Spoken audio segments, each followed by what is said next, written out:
कृष्ण हरि। ओम स्वस्ति श्री गणेशाय नमः।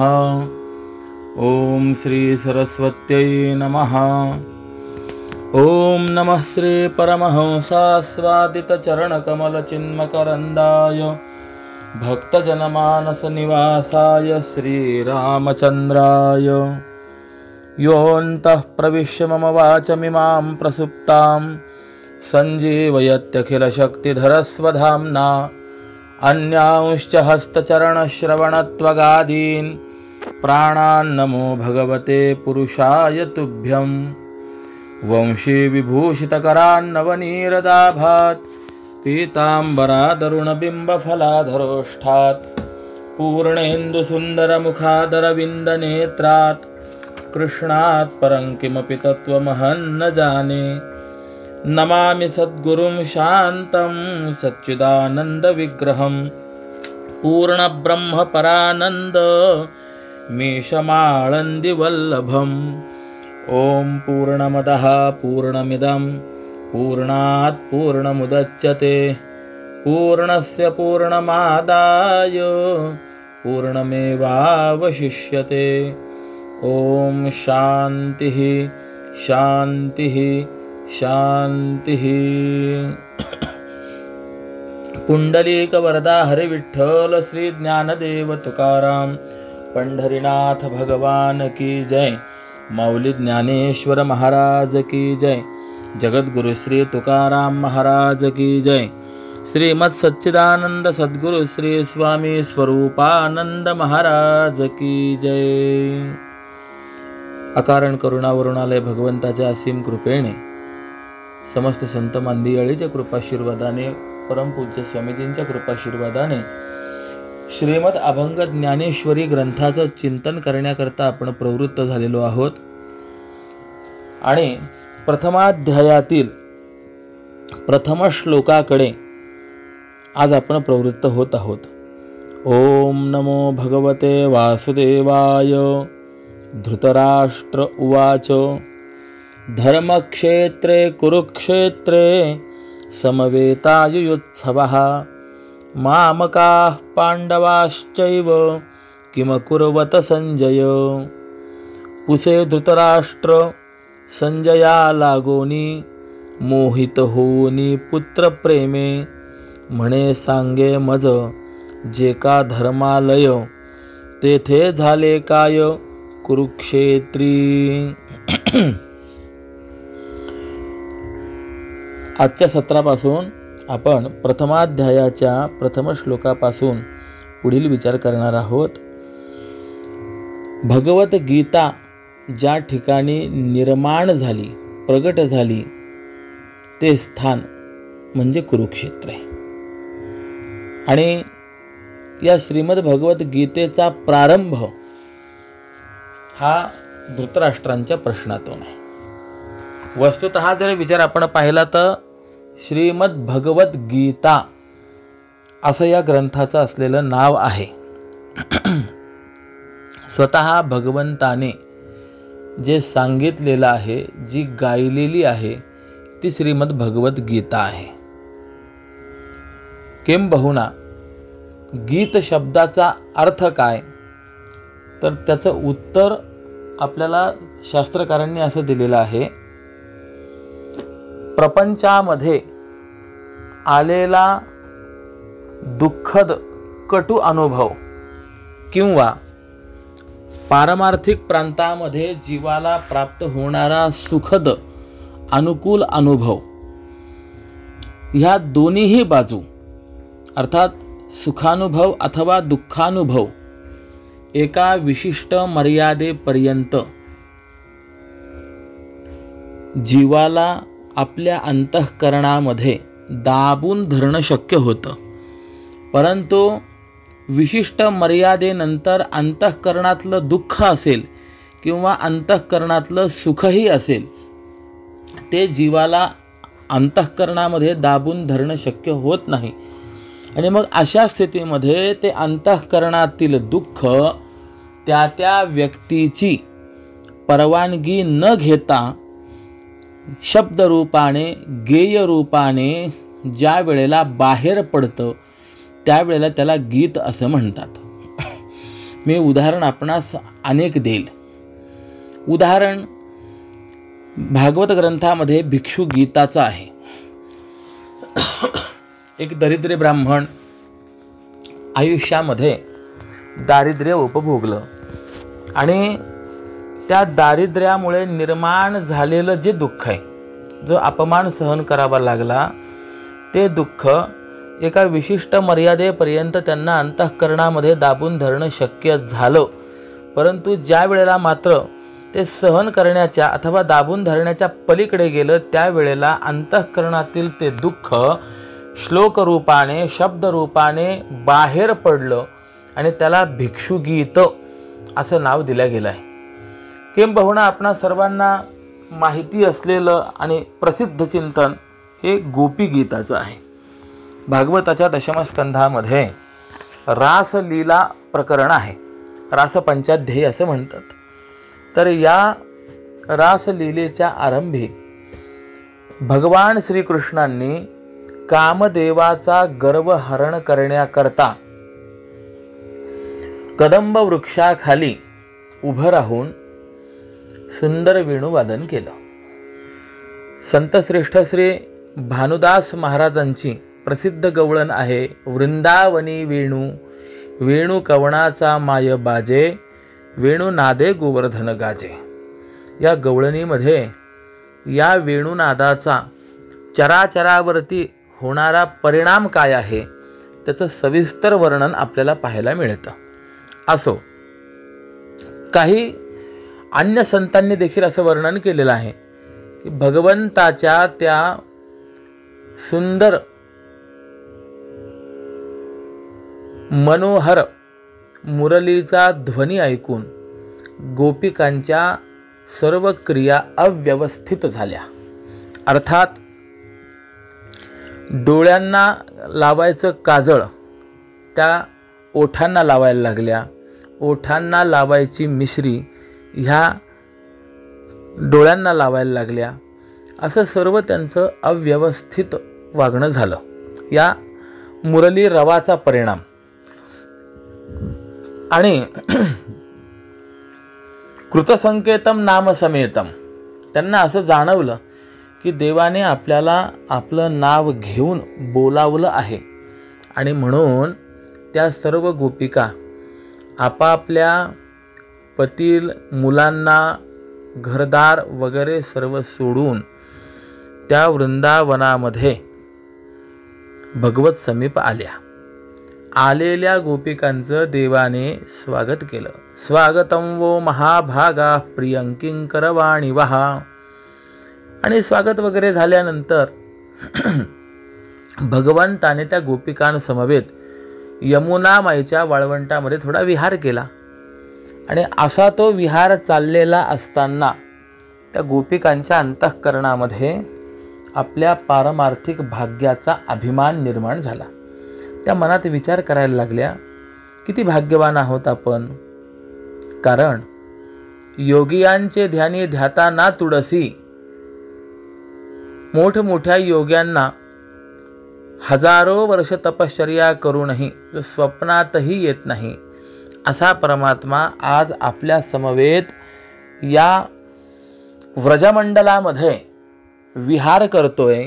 आपण सांगू त्याप्रमाणे वागतोय, इतका हा आपला अंकित झाला आहे. हे आपलं पारमार्थिक भाग्य आहे. असा आपल्या सौभाग्याचा अभिमान त्या गोपिकांना झाला. देवर्षी नारदांनी आपल्या नारद भक्ती सूत्रामध्ये असं वर्णन केलंय, ईश्वरस्यापि अभिमान द्वेषित्वात दैन्य प्रियत्वाच्च. याचा अर्थ असा आहे की ईश्वराचा स्वभाव असा आहे की तो जे अभिमान बाळगणारे आहेत त्यांचा द्वेष करतो आणि जे दीनभावाने राहणारे आहेत ते त्याला आवडतात. कृपावंत किती दीने बहु आवडती. आणि असं असल्या कारणाने देवाने ठरवलं की यांचा अभिमान घालवायचा. जगद्गुरु तुकोबाराय तर आपल्याला स्पष्ट रीतीने सांगतात, तिळभरी जरी होय अभिमान, मेरू तो समान भारदेवा. जीवाच्या ठिकाणी तिळभर जरी अभिमान झाला तरी तो देवाला मेरुतुल्य भार वाटतो. आणि म्हणून ईश्वर कोणाचाही अभिमान राहू देत नाही, प्रत्येकाचा अभिमान निवृत्त करतो. गोपिकांचा अभिमान घालवायचा यासाठी काय करावं? भगवान त्या ठिकाणी अंतर्धान झाले, गुप्त झाले. प्रशमाय प्रसादाय तत्रैवांतरधीयत. अभिमान प्रसादाय, प्रशमाय आणि सत्यत्वे प्रसादाय. अभिमान नष्ट झाला पाहिजे आणि खरोखर त्यांच्यावर अनुग्रह झाला पाहिजे, कृपा झाली पाहिजे, याकरता भगवान त्या ठिकाणी अंतर्धान झाले. आता जोपर्यंत भगवान समवेत होते तोपर्यंत या गोपिकांना ती रात्र, तो विहार सर्व फार अनुकूल वाटत होता, आपलं भाग्य वाटत होतं. परंतु ज्या वेळेला मात्र परमात्मा अंतर्धान झाले, आता परमात्म्याचा वियोग झाला, त्यावेळेला ती रात्र काळ रात्र वाटू लागली आणि ते वन आता भयावह जाणवायला लागलं. रजन्येशा घोर रूपा घोर सत्व निषेविता अशी अवस्था निर्माण झाली. आणि त्या भगवंताच्या विरहामध्ये त्या गोपिका भगवंताला शोधण्याकरता प्रवृत्त झाल्या. फार विस्ताराने वर्णन भागवत ग्रंथामध्ये आपल्याला पाहायला मिळतं.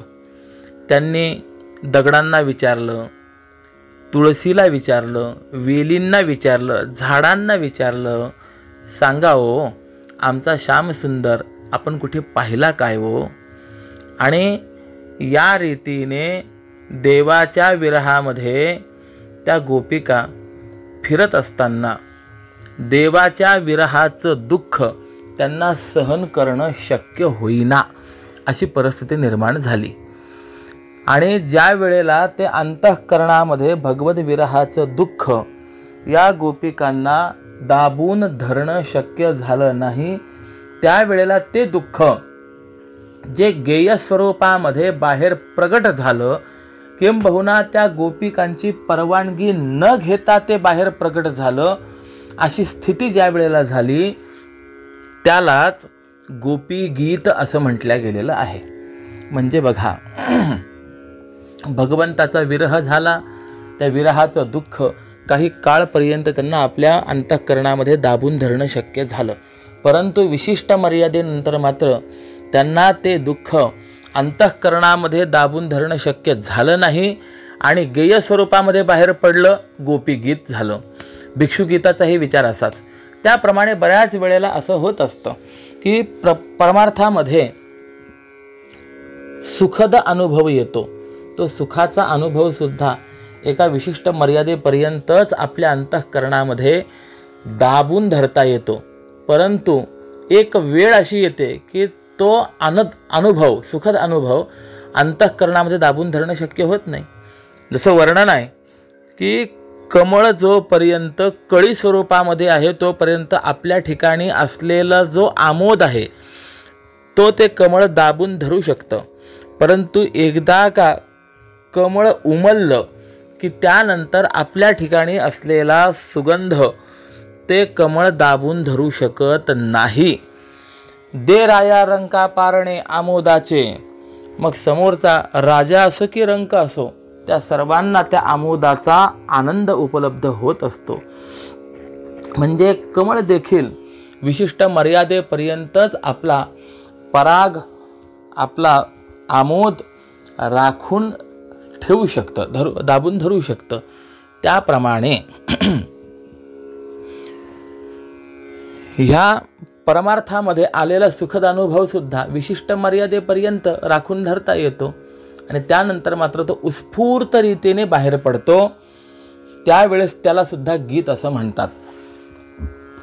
हे जसं गीत शब्दाचं विवरण आहे त्याप्रमाणे भगवंताच्या अंतःकरणामध्ये अर्जुनाविषयी अपार करुणा, ती आपल्या अंतःकरणातील अर्जुनाविषयीची अपार करुणा भगवंताने विशिष्ट मर्यादेपर्यंत दाबून धरली. परंतु ज्या वेळेला कुरुक्षेत्रामध्ये युद्धप्रसंगामध्ये आपल्या दोनही बाजूंना आपले स्वकीय पाहून अर्जुनाच्या अंतःकरणाची केविलवाणी दयनीय दशा झाली. ती अर्जुनाची अवस्था पाहून भगवंताच्या अंतःकरणामध्ये असलेली करुणा, भगवंताला ज्या वेळेला दाबून धरणं शक्य झालं नाही त्यावेळेला उत्स्फूर्त रीतीने, मी तर असं म्हणेन की देवाचीही परवानगी न घेता त्या देवाच्या अंतःकरणातील मनोभाव ज्या वेळेला उत्स्फूर्त रीतीने बाहेर प्रकट झाला, त्याच रचनेला, त्या उत्स्फूर्त भावनेला श्रीमद भगवत गीता असं आपल्याला नाव देता येईल. असं हे गीतेचं वैशिष्ट्य आहे. परंतु अशी जी अर्जुनाच्या विषयी आपल्या अंतःकरणात असलेली करुणाच या स्वरूपाने प्रकट झाली, त्या भगवत गीतेचा जर आपण विचार केला तर हा श्रीकृष्णार्जुन संवाद आहे. आपण प्रत्येक अध्यायाच्या शेवटी जर विचार केला तर आपल्याला असं पाहायला मिळेल, इति श्रीमद भगवत गीता सुपनिषत्सु ब्रह्मविद्यायाम योगशास्त्रे श्री कृष्णार्जुन संवादे. कृष्णार्जुन संवाद म्हटलाय, परंतु असा कृष्णार्जुन संवाद असलेल्या आणि भगवद्गीता म्हणविल्या जाणाऱ्या या ग्रंथाचा आरंभही भगवंताच्या मुखातून नाही आणि सांगता देखील भगवंताच्या मुखाने नाही, वचनातून नाही आहे. गीता भगवंताची, पण तिचा उपक्रम आणि उपसंहार जर पाहिला तर दोन्हीही भगवान मुखाने नाही. प्रारंभ कोणापासून आहे? धृतराष्ट्राच्या वचनापासून प्रारंभ आहे आणि समाप्ती ही संजयाच्या वचनाने आहे. यत्र योगेश्वरः कृष्णः यत्र पार्थो धनुर्धरः, हा भगवद्गीतेतील शेवटचा असलेला श्लोक हा संजयांच्या मुखातला आहे.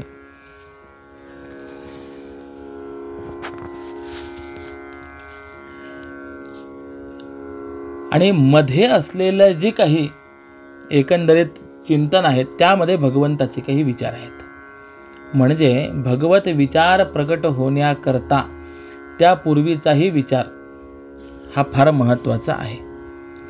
किंबहुना ज्या विचारामुळे भगवंतालाही बोलावं वाटलं असा तो विचार आहे. म्हणून पहिल्या अध्यायातील काही श्लोक आणि द्वितीय अध्यायातील काही श्लोक असे मिळून पहिले 57 श्लोक म्हणजे भगवंताच्या उपदेशाची प्रस्तावनाच मानावी.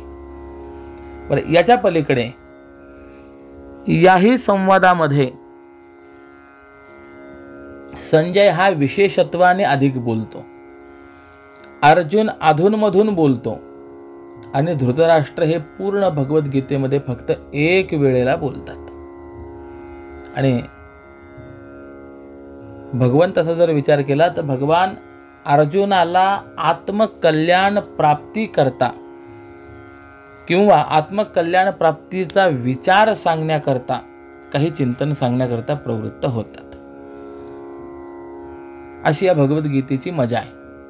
त्या भगवद्गीतेच्या आरंभाला धृतराष्ट्र म्हणतात, धर्मक्षेत्रे कुरुक्षेत्रे समवेतायुयुत्सवः मामकाः पांडवाश्चैव किम कुर्वत संजय. या श्लोकाचा सरळ सरळ अर्थ असा आहे, धर्मक्षेत्र म्हणविल्या जाणाऱ्या या कुरुक्षेत्रामध्ये मामकाः म्हणजे कौरव आणि पांडवाः म्हणजे पंडूचे पुत्र पांडव, युयोत्सवः युद्ध करण्याकरता म्हणून समवेताः एकत्र आलेले आहेत. पण असं असताना हे संजया किम कुर्वत काय करते झाले आहेत, काय करतायत, हा या श्लोकाचा असलेला शब्दशः अर्थ आहे. या श्लोकामध्ये काही शंका निर्माण होतात. पहिली शंका अशी आहे, मी पुढे त्याचा थोडासा विस्तार करणार आहे, की जर युद्ध करण्याकरता आलेले आहेत असं आपण म्हणतात तर युद्धच करतील ना. युद्ध सोडून ते का त्या ठिकाणी परस्परांच्या विषयी स्नेहसंमेलनासारखे भेटतील. मग असं असताना धृतराष्ट्र विचारतो तरी कसा की काय करतात. तर या प्रश्नाकरता थोडीशी पूर्वपीठिका आहे. काय झालं, कुरुक्षेत्रावरती ज्या वेळेला युद्धाकरता निघाले त्यावेळेला प्रत्येकाने कुंती माता, धृतराष्ट्र, गांधारी माता या सर्वांना नमस्कार केला, या सर्वांचा निरोप घेतला, आशीर्वादाची अपेक्षा केली. त्यावेळेला धृतराष्ट्राने पांडवांना आयुष्मान भव वगैरे आशीर्वाद द्यावा, दुर्योधनादिक आले की त्यांना विजयी भव वगैरे आशीर्वाद द्यावेत. परंतु ज्या वेळेला गांधारी मातेला नमस्कार करण्याकरता गेले त्यावेळेला गांधारी मातेने नमस्कार केल्यानंतर आशीर्वाद दिला नाही. आपल्याकडे पद्धती आहे की लहाण्याने नमस्कार केल्यानंतर मोठ्याने त्याला आशीर्वाद दिला पाहिजे.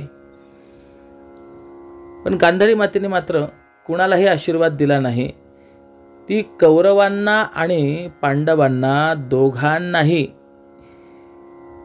एकच म्हणाली, यतो धर्मस्ततो जयः. धर्मराज म्हणाले, आईसाहेब आशीर्वाद द्या. गांधारी म्हणाली, आशीर्वाद देणारी मी कोण, आणि मी आशीर्वाद दिला तर तुम्हाला विजय मिळेलच याची शाश्वती काय. पण मी एक नियम सांगते, धर्माचा पक्ष हा नेहमी विजयी होत असतो. अर्थात गांधारी मातेचा हा विचार सर्वांनाच युद्धापूर्वी पुन्हा एकदा अंतर्मुख होऊन विचार करण्यास प्रवृत्त करणारा होता. याचा सर्वांनीच विचार केला पाहिजे. याचा अर्थ काय, खरोखर आपला पक्ष हा धर्माचा आहे काय. म्हणजे एका अर्थाने गांधारी मातेने आशीर्वाद न देता हा नियम सांगितला. पण टीकाकार म्हणतात, गांधारी मातेने हा नियम नाही सांगितला, हा निर्णय दिला. यतो धर्मस्ततो जयः हा नियम नाही, हा निर्णय. मग प्रश्न असा निर्माण होतो, निर्णय देणारी गांधारी माता कोण. टीकाकार म्हणतात, खरं तर गांधारीच्या याच वाक्याने पांडवांना विजय मिळाला. काय संबंध, तर उत्तर, एक, गांधारी माता निर्णय देण्यास योग्य आहे.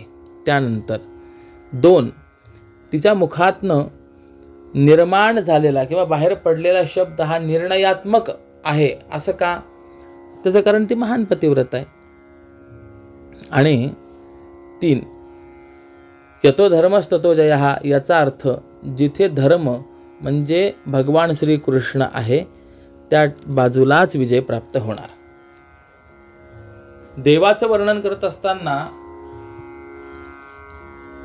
पुराणांमध्ये आणि संत वाङ्मयामध्ये धर्ममूर्तित्व देवाला प्रदान केलेलं आहे. ज्याप्रमाणे आपण रामायणामध्ये जर पाहिलं तर मारीचाच्या मुखामध्ये रामरायाविषयी असं वर्णन पाहायला मिळतं. रामो विग्रहवान धर्मः. रामराय हे विग्रहवान धर्म आहेत. भगवान श्रीकृष्ण धर्माचं स्वरूप आहेत. धर्माची तू मूर्ती, पाप पुण्य तुझे हाती. पण एक गंमत सांगू काय, ज्या वेळेला आपण त्या परमात्म्याला तो धर्ममूर्ती आहे असं म्हणतो त्याच वेळेला आपल्याला असं पाहायला मिळतं की साक्षात धर्मस्वरूप असलेल्या देवानेच अनेक वेळेला धर्म पाळला नाही. अनेक उदाहरणं आहेत. जरासंध वधाच्या वेळेला देवाने धर्म पाळला असं आपल्याला म्हणता येईल काय. दुर्योधनाच्या वधाच्या वेळेला देवाने धर्म पाळला असं आपल्याला म्हणता येईल काय.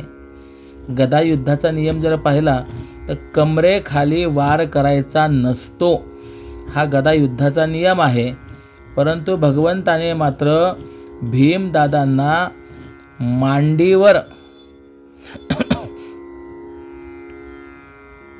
हात ठेवून संकेत दिला, मांडी तोडा. किंबहुना गोपिकांचा प्रसंग आहे की चिरहरण लीला आहे. असे अनेक अनेक प्रसंग पाहिल्यानंतर प्रश्न असा निर्माण होतो, खरंच हा धर्माची मूर्ती आहे का? कारण कर्णाचा प्रसंग आपण बघा, त्याही वेळेला अशीच परिस्थिती आहे. कर्ण युद्ध करत असताना काही शापांमुळे कर्णाचं रथचक्र पृथ्वी मातेने गिळलेलं असताना अर्जुन थांबला आणि कर्ण रथावरनं खाली उतरून आपलं रथचक्र भूमीतून बाहेर काढण्याचा प्रयत्न करत होता. त्यावेळेला भगवंताने अर्जुनाला सांगितलं, बाण चालव, युद्ध कर. अर्जुन म्हणाला, देवा हे योग्य होत नाही. कारण असं आहे, धर्मवेत्ते कुणावर शस्त्र चालवत नाहीत याची एक यादी शास्त्रकारांनी दिलेली आहे. मत्तम प्रमत्तम उन्मत्तम सुप्तम बालम जडम स्त्रियम प्रपन्नम विरथम भीतम नरिपुम हंति धर्मवित. मत्त, प्रमत्त, उन्मत्त, झोपलेला, बाल, स्त्री, जड, त्यानंतर शरणागत आलेला, रथात नसलेला आणि घाबरलेला असलेला, ही यादी जी सांगितलेली आहे यामधील व्यक्तीवरती धर्मवेत्ता कधीही शस्त्र चालवत नाही. हा नियम आहे, धर्मशास्त्र आहे. आणि कर्ण तर सध्याच्या मितीला रथामध्ये नाही. मग अशा विरथ असलेल्या कर्णावरती भगवंताने बाण चालवण्यास अर्जुनाला प्रवृत्त करावं, हे धर्माला अनुसरून आहे काय? हा देवानेच अधर्म करायला लावलाय. किंबहुना महाभारतातलाच दुसरा प्रसंग आहे. भीष्म पितामहांच्या शरपंजरी पतनानंतर द्रोणाचार्य हे ज्येष्ठ क्रमाने सेनापती झाले आणि द्रोणाचार्यांचा अतुलनीय पराक्रम युद्धामध्ये आरंभ झाला. आता द्रोणाचार्य, कृपाचार्य, भीष्म पितामह कशी आहे त्याचं वर्णन पहिल्या अध्यायामध्ये ज्ञानोबा यांनी केलेलंच आहे. हे एवढी मोठी मंडळी की एकेका समोर संपूर्ण त्रैलोक्य देखील अपुरं पडेल असे महापराक्रमी.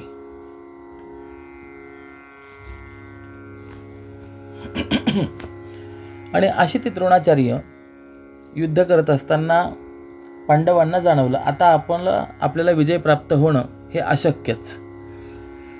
त्यावेळेला भगवंतांनी युक्ती केली, मी विस्तार करणार नाही, सर्वांना माहिती आहे, अश्वत्थामा हाता, अशी बोंब उठवायला लावली. प्रत्येकाने जावं आणि द्रोणाचार्यांच्या समोर जाऊन सांगावं, अश्वत्थामा हाता. द्रोणाचार्य विचार करायला लागले, माझा पुत्र एवढा पराक्रमी आहे, चिरंजीवी आहे, असं असताना अश्वत्थामा मेला कसा? आता कुणाला विचारायचं, हे खरं आहे की खोटं आहे हे कुणाला विचारायचं असा प्रश्न निर्माण झाला. वस्तुतः त्या युद्धामध्ये अनंतकोट ब्रह्मांड नायक परमात्मा स्वतः देवही होते की नाही, परंतु द्रोणाचार्यांनी देवांना विचारलं नाही. द्रोणाचार्यांचा देवावर विश्वास नाही, म्हणून देवाला पण ही गोष्ट माहिती होती. देवाचं तर एक गमतीचं विधान आहे. भगवान म्हणतात, मी खरं बोलतो असा माझा दावा नाहीच, मी जे बोलतो त्याला समाज खरं मानतो, जग खरं मानतं, याला मी काय करावं? देवाला माहिती होतं की द्रोणाचार्य धर्मराज युधिष्ठिरांनाच विचारतील. का? कारण की धर्मराज युधिष्ठिरांनी सत्यव्रत स्वीकारलेलं होतं. द्रोणाचार्यांचे शिष्य धर्मराज युधिष्ठिर ज्या वेळेला द्रोणाचार्य कौरव पांडवांना अध्यापन करत असत, त्यावेळेला ज्याप्रमाणे युद्ध विद्येचं शिक्षण देत असत त्याप्रमाणे काही नीतीचं देखील शिक्षण द्रोणाचार्य देत असत. आणि असं नीतीचं शिक्षण देत असताना द्रोणाचार्यांनी एक दिवस सर्व मुलांना पाठ शिकवला, सत्यं वद, सर्वांनी खरं बोलावं. त्यावेळेला तो पाठ पूर्ण झाला आणि द्रोणाचार्यांनी प्रश्न विचारला, आज मी शिकविलेला पाठ सर्वांना कळाला काय? सर्वांनी होकारार्थी मान हलवली, होय गुरुजी आम्हाला कळालं. दुर्योधनाला विचारलं, तुला कळालं? होय कळालं. सत्यं वद, कळालं? त्याने सांगितलं, त्यात काय अवघड आहे? 4 अक्षरं आहेत, तुम्ही ज्या वेळेला ते उच्चारले त्याच वेळेला माझे पाठही झाले. द्रोणाचार्य म्हणाले, ठीक आहे. पण त्या सर्व वर्गामध्ये एक विद्यार्थी असा होता की त्याने हात वरती केला नाही की मला कळालंय म्हणून. याचा अर्थ तो विद्यार्थी झोपलेला होता असं नाही, जागा होता, पण तो विचार करत होता. आणि तो विद्यार्थी कोण असेल तर ते धर्मराज युधिष्ठिर होते. धर्मराजांनी मात्र हात वरती केला नाही, गुरुजी मला कळालं असं सांगितलं नाही. द्रोणाचार्यांनी प्रश्न विचारला, युधिष्ठिरा सत्यं वद याविषयी मी काही सांगितलं, तू ऐकलंस? हो ऐकलं. सर्वांनी कळालं म्हणून मला प्रत्युत्तर दिले, हात वरती केलेत, तू हात वरती केला नाहीस? होय केला नाही. का, तुला कळालं नाही? त्याने सांगितलं, महाराज तसं जर म्हणावं तर सत्यं वद ही फक्त 4 अक्षरं आहेत. तुम्ही सांगितल्याबरोबर ती पाठही झाली, ऐकली सुद्धा. परंतु सत्य म्हणजे नेमकं काय, सत्याचा परिणाम काय, सत्याचरण कसं, या संदर्भामध्ये माझ्या अंतःकरणामध्ये अनेक संशय असल्या कारणाने मला सत्यं वद हा आपला उपदेश सर्वार्थाने आणि यथार्थ रीतीने कळालाय असं वाटत नसल्या कारणाने मी हात वरती केला नाही. द्रोणाचार्य म्हणाले, ठीक आहे, काय हरकत नाही, आजचा पाठ इथेच थांबवू, तू उद्यापर्यंत विचार कर आणि एकदा तुला कळालं की मग सांग, मग पुढचा पाठ शिकवू. पूर्वीचे गुरुजी असे असत की एका वर्गामध्ये 10 विद्यार्थी असतील तर सर्वांना सोबत शिकवत, आणि जर एकाला कळालं नाही तर जोपर्यंत त्याला ती गोष्ट कळत नाही तोपर्यंत पाठ थांबवून ठेवत असत आणि तीच गोष्ट पुन्हा पुन्हा समजावून सांगत असत. यामुळे दुसऱ्या दिवशी द्रोणाचार्यांनी धर्मराजांना प्रश्न विचारला, बाळ काल तुला उपदेश केला होता सत्यं वद, झाला तुझा विचार, झाला काही निर्णय पुढचा पाठ घ्यायचा? त्याने सांगितलं, नाही महाराज, अजूनही माझा विचार पूर्ण झालेला नाही. द्रोणाचार्य म्हणाले, ठीक आहे, आजचा दिवस पुन्हा विचार कर, जोपर्यंत तुझा विचार पूर्ण होत नाही तोपर्यंत पुढचा पाठ होणार नाही. आणि असं करता करता 1 महिना गेला आणि महिन्याभरानंतर मग धर्मराजांनी सांगितलं, होय गुरुजी, आज मला सत्यं वद या संदर्भामधलं रहस्य कळालं, आता मी निशंक झालो. मग द्रोणाचार्यांनी प्रश्न विचारला, मग काय करणार तू? धर्मराजांनी सांगितलं, ज्या सत्याविषयी आपण आम्हाला उपदेश केलेला आहे त्या सत्यव्रताचं मी परिपालन करणार. बरं, कसं परिपालन करणार? त्याने सांगितलं, गुरुजी मी तुमच्यासमोर प्रतिज्ञा करतो, शपथ घेतो की साक्षात यमधर्म जरी माझ्यासमोर उभे राहिले आणि त्यांनी मला सांगितलं की मी तुझे प्राणहरण करत नाही, परंतु तू खोटं बोल, तरीसुद्धा मी माझ्या जीविताकरता खोटं बोलणार नाही. कदाचित युद्धामध्ये सर्व बाजूने माझ्यावर शस्त्रास्त्रांचा वर्षाव होत असेल आणि अशा स्थितीमध्ये जर कोणी मला असं प्रलोभन दिलं की सर्व शस्त्रास्त्रांचा वर्षाव मी थांबवतो, अवरुद्ध करतो, पण एक वेळेला खोटं बोल, तरीसुद्धा मी खोटं बोलणार नाही. किंबहुना कुणी मला त्रैलोक्याचं राज्य देण्याकरता एक वेळेला खोटं बोलण्यास प्रवृत्त केलं तरीसुद्धा मी त्रैलोक्याच्या राज्याकरता खोटं बोलणार नाही, अशी प्रतिज्ञा धर्मराज युधिष्ठिरांनी केली. आणि हे ऐकून द्रोणाचार्यांना अतिशय आनंद झाला. द्रोणाचार्य म्हणाले, सगळे फक्त शब्दाचा विचार करतात, सत्यं वद शाब्दिक झाले आहेत, परंतु धर्मराज युधिष्ठिर मात्र खरोखर सत्याची मूर्ती आहे. आणि धर्मराज युधिष्ठिर त्या प्रतिज्ञेनुसारच आयुष्यभर वागले. असं ते धर्मराजांचं वर्तन द्रोणाचार्यांना माहिती असल्या कारणाने द्रोणाचार्यांनी ठरवलं की धर्मराज युधिष्ठिरांनाच आपण हा प्रश्न विचारायचा की सांग, अश्वत्थामा हतः हे खरं आहे का? कारण की त्यांना माहिती होतं धर्मराज युधिष्ठिर राज्याच्या लोभाने खोटं बोलणार नाहीत. कदाचित मरण जरी उपस्थित झालं समोर तरीसुद्धा ते खोटं बोलणार नाहीत. आणि म्हणून धर्मराजाकडे विचारण्यास निघाले. देवाला ही गोष्ट लक्षात आलेली होती. भगवान श्रीकृष्ण धर्मराजाकडे आले आणि धर्मराजाला सांगितलं, धर्मराजा, युद्ध जर जिंकायचं असेल तर द्रोणाचार्यांचा आडसर दूर करणं हे अत्यंत आवश्यक आहे. आणि आता आम्ही एक बातमी त्यांच्या कानावर घातलेली आहे, अश्वत्थामा हतः. वस्तुतः अश्वत्थामा नावाचा हत्ती मारला आहे, परंतु सांगताना मात्र एवढंच सांगितलंय अश्वत्थामा हतः. आणि कोणता अश्वत्थामा हतः, मनुष्य की हत्ती, हा संशय द्रोणाचार्यांच्या मनामध्ये आहे. म्हणून द्रोणाचार्य तुला विचारण्याकरता येणार आहेत. तर त्यावेळेला धर्मा तू सांगायचंय की होय अश्वत्थामा हतः तुमचा मुलगा युद्धामध्ये मारला गेलाय. धर्मराजाने देवाला स्पष्ट सांगितलं, देवा तू जरी देव असशील ना तरीसुद्धा तुझ्या सांगण्यामुळे मी खोटं बोलणार नाही. भगवंताने सांगितलं, अरे धर्मराजा काळजी काय करतोस, मी देव आहे. अहंत्वा सर्व पापेभ्यो मोक्षयिष्यामि मा शुचः. मी तुला सर्व पापातून मुक्त करील, काळजी करू नकोस. तरी मी धर्मराज तयार होईनात. शेवटी देवाने अति गळ घातली आणि धर्मराजाला सांगितलं की तुम्ही किमान एवढं तरी म्हणा, भले तुम्ही पूर्ण खोटं बोलू नका, अर्ध खोटं बोला. द्रोणाचार्यांच्या अंतःकरणामध्ये संशयाचं बीज तर निर्माण करा. धर्मराजाने विचारलं, कसं काय? तुम्ही फक्त एवढं म्हणा, अश्वत्थामा हतः नरो वा कुंजरो वा.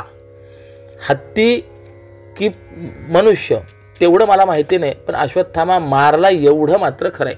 हत्ती आम्ही खरोखर मारला, म्हणजे तुम्हाला खोटं बोलल्याचं दोषही लागणार नाही.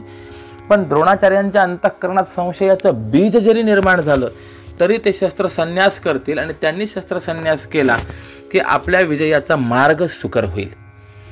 शेवटी देवाने अतिशय गळ घातल्यावरून असं संदिग्ध वाक्य बोलण्याकरता धर्मराज प्रवृत्त झाले. देवाने सर्वांना सांगितलं, आता दादांना आपण बळजबरी तयार केलेलं आहे नरो वा कुंजरो वा म्हणण्याकरता. अश्वत्थामा हतः आणि नरो इथपर्यंत द्रोणाचार्यांच्या कानावर गेलं पाहिजे. परंतु नरो हा शब्द उच्चारता क्षणी असा काही वाद्यांचा नाद करा की कुंजरो वा असं जे संशयास्पद वाक्य आहे ते द्रोणाचार्यांच्या कानावर जाणारच नाही याची काळजी आपण घ्या. आणि अगदी त्याच नियोजनाप्रमाणे सर्व केलं. द्रोणाचार्यांनी शस्त्रसन्यास केला आणि द्रोणाचार्यांचा पुढे वध झाल्याचं वर्णन आहे. माझा मुद्दा पुढे चाललेला आहे. धर्मराज पूर्ण खोटं बोलले का? नाही, अर्ध खोटं बोलले. या अर्ध सत्य बोलण्याचा परिणाम काय झाला माहिती? धर्मराजांचा रथ या अगोदर जमिनीपासून अधांतरी चालत असे.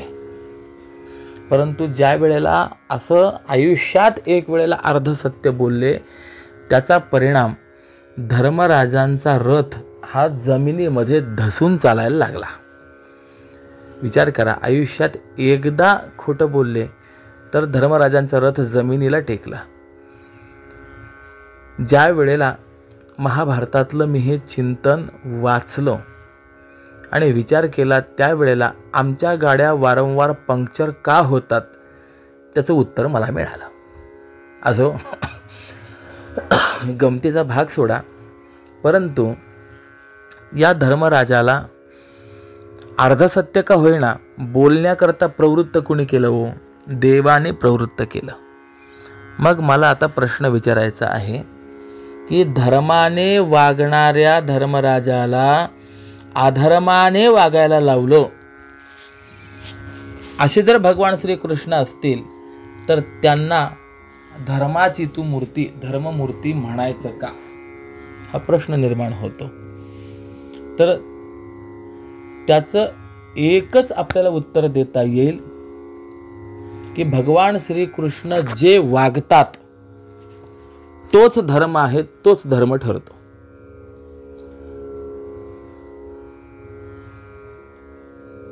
देवाने धर्माच्या मर्यादा पाळल्या का, असा आरोप देवावर घेण्यात काही अर्थ नाही. का?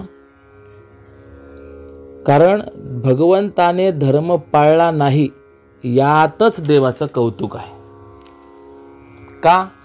अरे ज्याने धर्म निर्माण केलेला आहे त्याला धर्माच्या मर्यादा लावणारे आपण कोण? भगवान श्रीकृष्णांनी आपल्या जीवनामध्ये त्या त्या प्रसंगामध्ये धर्म काय असतो, कोणता धर्म असतो हे त्यांनी शिकवलंय. या प्रसंगात खोटं बोलणं हाच धर्म, अशा प्रकारे कर्णाला मारणं हाच धर्म, हे देवाने आपल्याला शिकवलंय. आणि असं असल्यामुळे संतांनी त्या परमेश्वराला धर्माची तू मूर्ती असं म्हटलेलं आहे. म्हणून गांधारी माता देखील त्याला धर्म म्हणते. यतो धर्म हा ततो जया. म्हणजे ज्या बाजूने भगवान श्रीकृष्ण आहे त्या बाजूने विजय निश्चित आहे. हा खेळिया तन मन धनाने ज्या पक्षाकडून आहे त्या पक्षाचा विजय निश्चित आहे. तात्पर्य, गांधारी माता सर्वांना समजावून सांगत होती या युद्धामध्ये विजय प्राप्तीसाठी या भगवान श्रीकृष्णांची कृपा, अनुकंपा संपादित करणं महत्त्वाचं असेल, असा सल्ला म्हणा, सदुपदेश म्हणा, संकेत म्हणा गांधारी मातेने सर्वांना केलेला आहे. अर्थात देवाच्या मर्जीतलाच जगेल म्हणून सर्वथा सर्व प्रयत्नांनी त्या परमेश्वराची मर्जी सांभाळण्याचा प्रयत्न करा. हा संकेत किंवा हे सूत्र पांडवांना कळालं आणि त्यांनी ते जपलं, ते विजयी ठरले. कौरवांना ते उमगलंच नाही, हेच त्यांचं असलेलं दुर्दैव आहे. असो, आता या सर्वांना नमस्कार करून कौरव पांडव सर्व युद्धभूमीवरती गेले आणि इकडे व्यास महर्षी धृतराष्ट्राकडे आले. गांधारी माताने धृतराष्ट्रांच्या द्वारा त्यांचं स्वागत, त्यांना नमस्कार केला गेला. एकंदरीत सर्व परिस्थिती धृतराष्ट्रांना व्यासांना माहिती होती आणि धृतराष्ट्रांनी व्यासांना युद्ध बघण्याची इच्छा प्रगट केली. त्यावेळेला व्यास म्हणाले ठीक आहे. आणि म्हणून धृतराष्ट्रांच्या जवळ असलेला जो संजय, त्या संजयाला दिव्य दृष्टी प्रदान केली आणि धृतराष्ट्र त्याला सांगितलं की जे तुला या युद्धभूमीवरती दिसेल ते सर्व धृतराष्ट्रांना सांग. किंबहुना संजयाला आशीर्वाद देताना व्यासांनी असं सांगितलं आहे, प्रत्यक्षम म्हणजे जे प्रत्यक्ष त्या ठिकाणी घडत आहे, अप्रत्यक्षम जे घडत आहे परंतु प्रत्यक्षात दिसत नाही आहे, म्हणजे गुप्त रीतीने घडत आहे ते, किंवा या वीरांच्या मनात जे काही आहे ते सगळं तुला कळेल आणि ते तुला युद्धभूमीवर दिसणारं जे आहे धृतराष्ट्रांना सांगा, असा आदेश संजयाला व्यासांनी दिला. आता यामध्ये एक गंमत अशी आहे, धृतराष्ट्राने युद्ध पाहण्याची इच्छा निर्माण केली. आजपर्यंत 100 मुलं आपल्याला, परंतु एकाही मुलाचा चेहरा पाहिला नाही. दुर्योधन कोण, दुःशासन कोण, विकर्ण कोण, कधीही पाहिलेलं नाही. आजपर्यंत केवळ स्पर्शाने त्यांचा अनुभव ज्याला प्राप्त झालेला, अशा त्या महापराक्रमी असलेल्या आपल्या मुलांचा पराक्रम युद्धामध्ये पाहण्याची इच्छा धृतराष्ट्राला. मग व्यासांनी दिव्य दृष्टी ही धृतराष्ट्रालाच देणं आवश्यक होतं. पण धृतराष्ट्राला दिव्य दृष्टी न देता संजयाला दिव्य दृष्टी देऊन धृतराष्ट्राला सांगा असं संजयाला मधलं माध्यम का निर्माण केलं? त्याचं उत्तर आपल्याला देता येईल. एक, स्वतःच्या डोळ्याने पाहणं आणि सत्वगुण संपन्न असलेल्या व्यक्तीच्या नजरेने पाहणं यात खूप अंतर आहे. यालाच वेदांतामध्ये दृष्टीसृष्टीवाद असं म्हणतात. इथे दृष्टी शब्दाचा अर्थ ज्ञान आहे आणि सृष्टी शब्दाचा अर्थ प्रमेय आहे. प्रमेयाचा जो आकार दिसतो तो प्रमेयाचा आकार म्हणून नाही, तर आमची वृत्ती त्या आकाराची असते म्हणून तो तसा आकार दिसतो. म्हणून जशी दृष्टी तशी सृष्टी ठरत असते. वेदांतामध्ये दोन वाद आहेत. एक दृष्टीसृष्टीवाद आहे आणि एक सृष्टी दृष्टीवाद आहे. जशी सृष्टी असे तसं ज्ञान होते हा पण एक प्रकार आहे. उदाहरणार्थ, पर्वत असेल तर तलाव दिसेल काय? नाही. हत्ती असेल तर शेळी दिसेल काय? नाही. तर त्या त्या पदार्थाचं त्या त्या रूपाने, आकाराने, स्वरूपानेच ज्ञान होणं याला सृष्टी दृष्टीवाद म्हणतात. वेदांत असं म्हणतो, पदार्थ जरी त्या आकाराचा असला तरी त्या पदार्थाकडे पाहण्याची जी दृष्टी असते त्या दृष्टीला पदार्थ कळतो, ते पदार्थाचं खरं रूप असतं. आपल्याकडे स्वातंत्र्य काळाच्या जवळपास एक नवीन वाद विचारधारेमध्ये आला. त्याचं नाव उपयुक्ततावाद, ज्याला इंग्रजीमध्ये युटिलिटेरियनिझम म्हणतात. पदार्थांची उपयुक्तता काय? निरुपयोगी पदार्थ हेच ममतेचं कारण बनून अंततोगत्वा आपल्या दुःखाला हेतू ठरतो. म्हणून पदार्थाचा वापर उपयोग झाला की नंतर तो पदार्थ टाकून द्यावा. यूज अँड थ्रो, वापरा व फेका. पदार्थाकडे पाहताना पदार्थाचा आकार यापेक्षा आपली दृष्टी जोपर्यंत त्या पदार्थाकडे जात नाही तोपर्यंत पदार्थाचं अस्तित्व वेदांत मानायला तयार नाही. दृष्टीसृष्टीवाद वेदांत महत्वाचा का मानतो? तर पदार्थाचं अस्तित्व हे त्या पदार्थाच्या सत्तेवरून ठरत नाही, तर ते आपल्या दृष्टीवरून ठरतं. जोपर्यंत आपण पदार्थाकडे पाहत नाही तोपर्यंत तो पदार्थ तेथे आहे असं आपण म्हणू शकत नाही. पदार्थाचं अस्तित्व हे पदार्थाच्या सत्तेवरून बरेच जण ठरवतात, पण पदार्थाची सत्ता हे पदार्थाच्या अस्तित्वावरून न ठरता ते पदार्थाच्या ज्ञानावरून ठरणे याला दृष्टीसृष्टीवाद असं म्हणतात. उदाहरणार्थ, एखाद्या व्यासपीठापाठीमागे एखादा घट असेल आणि वक्त्यास जर तो दिसत नसेल तर तो घट मुळात त्या ठिकाणी असूनही तो घट वक्त्याच्या दृष्टिकोनातून आहे की नाही, कशा पद्धतीचा आहे? नाहीच. ज्या वेळेला त्याला कळेल तो स्वतः वक्ता पाहिल की हा या ठिकाणी घट आहे, त्यावेळेला तो म्हणेल अयम घटः, हा घट आहे. आणि मग त्या घटाची त्या ठिकाणी सत्ता ही स्वीकारली जाईल. त्याप्रमाणे किंवा एक दुसरं उदाहरण मी आपणास सांगतो. एका गावामध्ये एक साधू राहत होते आणि एका शेतकऱ्याने त्या साधूची बरीच वर्ष सेवा केली. त्या साधूंना तीर्थयात्रेकरता परगावी जायचं होतं. त्या साधूंकडे एक परीस होता. त्या साधूने विचार केला, याने आपली बरीच वर्ष सेवा केली आहे, याला आपण हा परीस द्यावा. म्हणून साधूने त्या शेतकऱ्याला परीस दिला आणि तब्बल 12 वर्ष तीर्थयात्रा करून परत आले. येऊन पाहतात साधू आले. पाहिल्यानंतर त्या शेतकऱ्याने पुन्हा येऊन साधूंना नमस्कार केला, साधूंची सेवा करायला आरंभ केला. त्यावेळेला साधू विचार करायला लागले की अरे, आपण गेलो त्याही वेळेला हा असाच गरीब अवस्थेमध्ये होता, आजही तसाच आहे. पुन्हा हा लाकडच तोडतोय, शेती करतोय.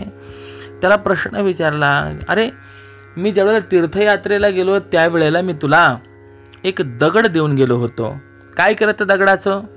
त्याने सांगितलं, महाराज अहो आपल्या हाताने मला तो मिळालेला प्रसाद होता, मी देवघरात ठेवला, रोज त्याची पूजा करतो. हे ऐकल्यानंतर त्या साधूला पश्चात्तापच झाला. त्या साधूने सांगितलं, तुम्ही दिलेला दगड घेऊन येतोस का रे? आणतो म्हणाला. घेऊन आला. आता बरं तुझ्याकडे घरामध्ये लोखंडाचे काही वस्तू आहेत काय? तो म्हणाला, आहे, तवा आहे, विळा आहे, कढई आहे, अनेक पदार्थ आहेत. जरा घेऊन ये बरं 2-4 पदार्थ. तो घेऊन आला. त्या साधूने त्याच्या हातामध्ये तो दगड दिला आणि सांगितलं, हा दगड लाव बरं या कोयत्याला, लाव या कढईला. त्याने लावल्याबरोबर लोहाचे कणक होये हे सामर्थ्य परिसीचं आहे. लोहाचं, लोखंडाचं सोनं व्हावं हे सामर्थ्य परिसाच्या ठिकाणी आहे. त्या सामर्थ्यानुसारे लोखंडाचा तो पदार्थ सोन्याचा झाला.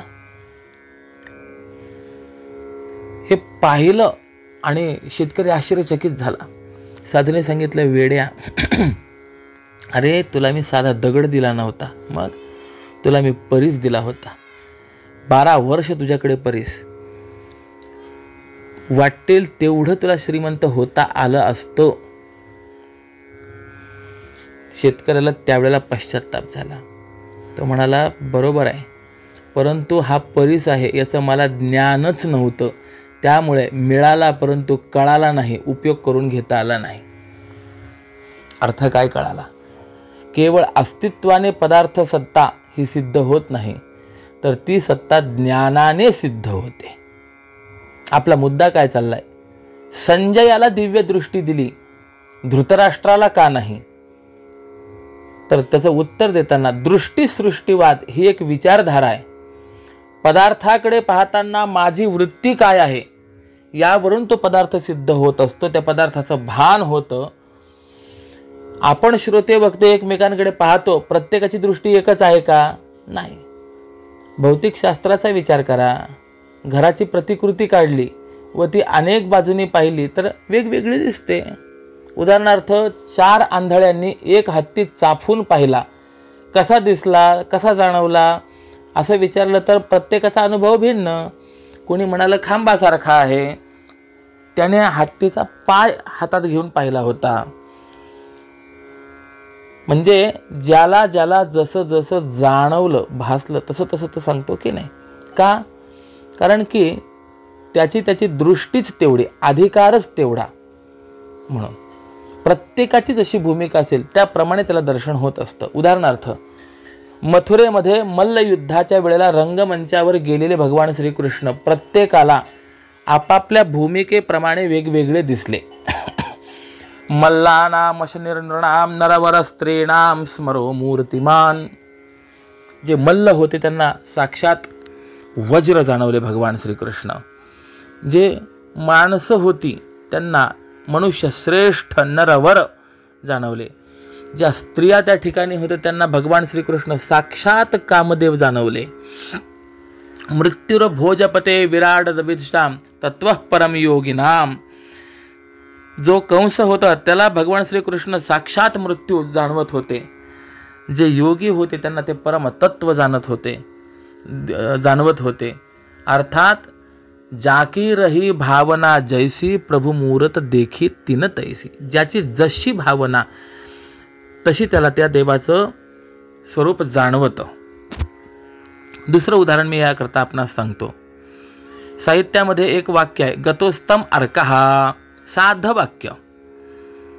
याचा अर्थ सूर्य अस्ताला गेला. परंतु प्रत्येकाच्या दृष्टिकोनातून या एक वाक्याचा, सामान्य वाक्याचा तात्पर्य अर्थ भिन्न भिन्न होतो. ब्राह्मण असेल, ब्रह्मचारी असेल आणि त्यावेळेला जर वाक्य आलं गतोस्तम अर्कहा, तर याचा अर्थ त्यांना असा आहे की आता सायं संध्येची वेळ झाली आहे, सासू सुना आहेत. गतोस्तम अर्कहा जर हे वाक्य सासूने वापरलं तर सुनीने त्याचा अर्थ असा घ्यायचा आहे, चला दिवस मावळला आहे म्हणजे आता देवासमोर दिवा लावला पाहिजे आणि आपण रात्रीच्या स्वयंपाकाला आरंभ केला पाहिजे. तेच सुनबाईने जर सासूला सांगितलं, सासूबाई गतोस्त मार्कहा, सूर्य आता अस्ताला गेला, याचा अर्थ आता बाहेर फिरणं बंद करा, घरात येऊन थोडी मदत करा. एखादा गुराखी असेल, गतोस्त मार्कहा, सूर्य अस्ताला गेला, याचा अर्थ आता गाई घेऊन घरी निघा. एखादा वारकरी असेल, गतोस्त मार्कहा, हे वाक्य त्याच्या दृष्टिकोनातून हरिपाठाच्या वेळेचं सूचक वाक्य आहे. म्हणजे एकच वाक्य, परंतु पाहणाऱ्याची दृष्टी वेगवेगळी झाली की त्यानुसार समोरचा जो पदार्थ आहे तोही वेगवेगळा होतो. हाच दृष्टीसृष्टीवाद आहे. संजयालाच दिव्य दृष्टी दिली, धृतराष्ट्रांना नाही. का? कारण की धृतराष्ट्राला दिली असती तर फार बिघडलं असतं. काय बिघडलं असतं? कारण बिघाड हा वृत्तीत आहे. धृतराष्ट्र हे रजोगुणी आहेत आणि संजय हा सत्वगुणी आहे. कहा धृतराष्ट्र हा कोण? धृतराष्ट्र जो पुत्र स्नेहाने मोहित आहे, स्वतःचं राज्य नसतानाही ते धरून ठेवण्याचा प्रयत्न करणारा, म्हणून रजोगुणी तमोगुणी धृतराष्ट्र. मग अशा तमोगुणी व्यक्तीने जर ही गीता ऐकली तर त्या गीतेचं त्याला महत्त्व वाटलं नसतं, राहिलं नसतं, त्याने ते नमूद करून ठेवलं नसतं. धृतराष्ट्राला आपली मुलं, राज्य, मुलांचा विजय हे महत्त्वाचं. त्यापुढे देवाच्या उपदेशाची धृतराष्ट्रासमोर काडी किंमत नाही. म्हणून एक तरी असा धृतराष्ट्राचा प्रश्न विचारा आहे का की धृतराष्ट्र उत्सुकतेने म्हणालाय, हो खरंच हो, मग देव काय म्हणतात? अर्जुनाने जो प्रश्न विचारला याविषयी देवाचं काय मत आहे? धृतराष्ट्र हा प्रश्नच विचारत नाही. धृतराष्ट्र फक्त एवढंच विचारतो, किम कुर्वत संजय मामका पांडवाश्चैव, माझे कौरव आणि पंडूचे पांडव काय करतात? किंबहुना अगदी शेवट आपण बघा, धृतराष्ट्र विचारतो की अर्जुन आता युद्धाला प्रवृत्त झालाय, देवाचा उपदेश ऐकून त्याने युद्ध करणं मान्य केलंय, स्वीकारलेलं आहे. मग सांग संजया, तुला काय वाटतं आता या युद्धामध्ये विजय कुणाला मिळेल? म्हणजे देवाने जो तत्वज्ञानाचा उपदेश केला, तो तत्वज्ञानाचा उपदेश धृतराष्ट्राला महत्त्वाचा वाटला का? वाटला नाही. धृतराष्ट्राला महत्त्वाचं वाटतं, तो विजय महत्त्वाचा वाटतो. अशी ती धृतराष्ट्राची भूमिका आहे. आणि म्हणून धृतराष्ट्राने जर ती गीता ऐकली तर ती गीता धृतराष्ट्र समाजासमोर ठेवणार नाही, त्याला त्या गीतेचं महत्त्वच वाटणार नाही. परंतु संजय मात्र सत्वगुणी, सत्वसंपन्न, म्हणून संजयाला ती दिव्य दृष्टी दिली. आणि खरं सांगू काय, आज संजयामुळेच आम्हाला गीता ऐकायला मिळते. जर संजयाने धृतराष्ट्रांना ही गीता सांगितली नसती तर आपल्याला ऐकायला मिळाली नसती. काय असतं, चांगली गोष्ट, चांगलं तत्व बाहेर अभिव्यक्त करण्याची ज्याला सवय, त्याच्या हाती जर काही चांगली गोष्ट लागली तर जगाला फायदा होत असतो. गीता बघा, ज्या गोष्टीकडे आजही आमचं लक्ष जात नाही त्या बाबी व्यास नारायणाने, भगवंताने दूरदृष्टीने त्यावेळेला नमूद करून ठेवल्या आहेत. डॉक्युमेंटेशन, नोंद करून ठेवणं हे अत्यंत महत्त्वाचं आहे. किंबहुना नोंदी नसल्यामुळे आज इतिहासाच्या बाबतीत अनेक वाद निर्माण झालेले आहेत.